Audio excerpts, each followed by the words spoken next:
Hello guys, বিকালের মধ্যে খেতে ইচ্ছা করছিল কিছু মুখরোচক খাবার, তারপরে হচ্ছে আবার বৃষ্টি, আর তার মধ্যে মনে পড়ে গেল যে এখন খেতে হবে পাস্তা।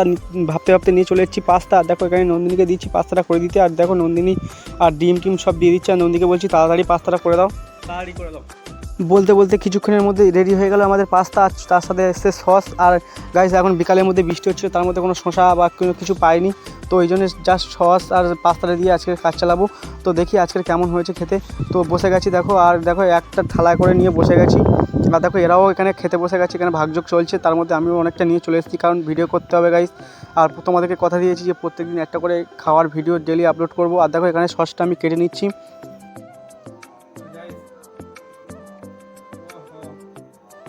হ্যাঁ গাইস, এখানে আমি সসটা পুরো মাখিয়ে নিচ্ছি, আর দেখো এখানে একটা সস পুরোই আমি নিয়ে নিয়েছি। এখন খাওয়ার পালা দেখা যাক কেমন লাগে। গাইস যদিও আমরা বাঙালি, হাত দিয়েই খাওয়াটা আমাদের মানে।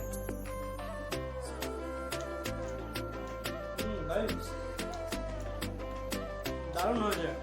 আর গাইস সত্যি বলতে শসা পেঁয়াজ টমেটো এগুলো হলে আরও মজা হয়ে যেত, কিন্তু টমেটো আর শসাটা নেই, আর পেঁয়াজটা আছে, কিন্তু পেঁয়াজটা আজকে শনিবারের জন্য আজকে খেলাম না, মা জানতে পারলে বকা দিত। আর গাইস সত্যি বলতে খুব সুন্দর হয়েছে পাস্তাটা।